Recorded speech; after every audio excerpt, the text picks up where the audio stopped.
என்னை மறவாயே சுனாதா, உந்தன் தயவாய் என்னை நடத்தும். என்னை மறவாத இயேசு கிறிஸ்து வல்லமையுள்ள தேவன், அவர் வரங்களை தருகிற தேவன். உங்கள் வாழ்க்கையில் உங்களை மறவாதவர், நீ என்னால் மறக்கப்படுவதில்லை என்று சொல்லுகிற கர்த்தர், உங்களுக்காக சிலுவை சுமந்தவர். உங்களுக்கு மனிதர்கள் எப்பொழுதும் உபத்திரம் கொடுக்கவும், கஷ்டத்தை கொடுக்கவும், பிரச்சனைகளை கொண்டு வரவுமே இருப்பார்கள். நீங்கள் எந்த மனிதர்களை சார்ந்திருக்கீங்களோ, யாரோடு இருக்கீங்களோ, அவங்க உங்களுக்கு கஷ்டத்தை கொடுப்பாங்க, பிரச்சனைகளை கொடுப்பாங்க. ஆனால் அந்த மனிதர்களை உங்கள் கர்த்தர் கொடுக்குற ஞானத்திலே மீட்டு வெளியே வந்து நீங்கள் ஜொலிக்க முடியும், நீங்கள் பிரகாசிக்க முடியும். எப்படி? கர்த்தர் உங்களை மறப்பதில்லை, உங்களை நினைத்திருக்கிறார். ரைட். கர்த்தர் எப்படி நினைச்சிருக்கிறார்?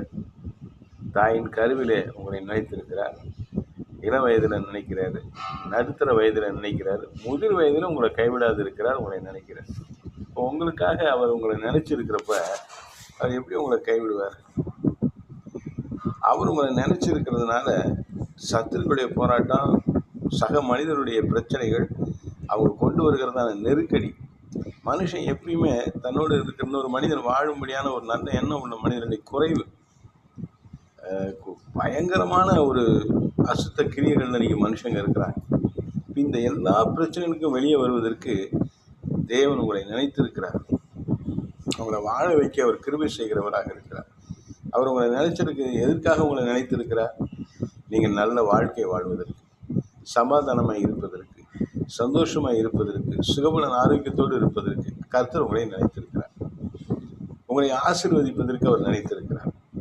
உங்களோடு கூட இருக்கிறதற்கு அவர் நினைத்திருக்கிறார். நீங்கள் நித்திய ஜீவனை பெறுவதற்கு அவர் உங்களை நினைத்திருக்கிறார்.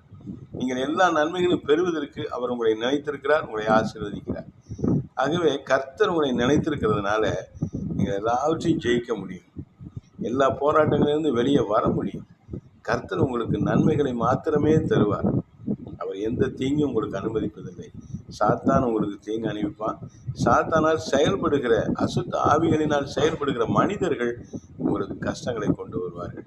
ஆனால் அந்த எல்லா பிரச்சனைகளையும் போராட்டங்களையும் ஜெயிக்க தேவன் தம்முடைய பலனை உங்களுக்கு கொடுத்து உங்களை நினைத்திருக்கிறார். தேவன் தம்முடைய வல்லமையை உங்களுக்கு கொடுத்து உங்களை நினைத்திருக்கிறார். அப்படி ஆணி வாய்ந்த கரங்களின் பாதுகாப்பை உங்களுக்கு கொடுத்து அவர் உங்களை நினைத்திருக்கிறார். கர்த்தர் உங்களை நினைத்திருக்கிறார்.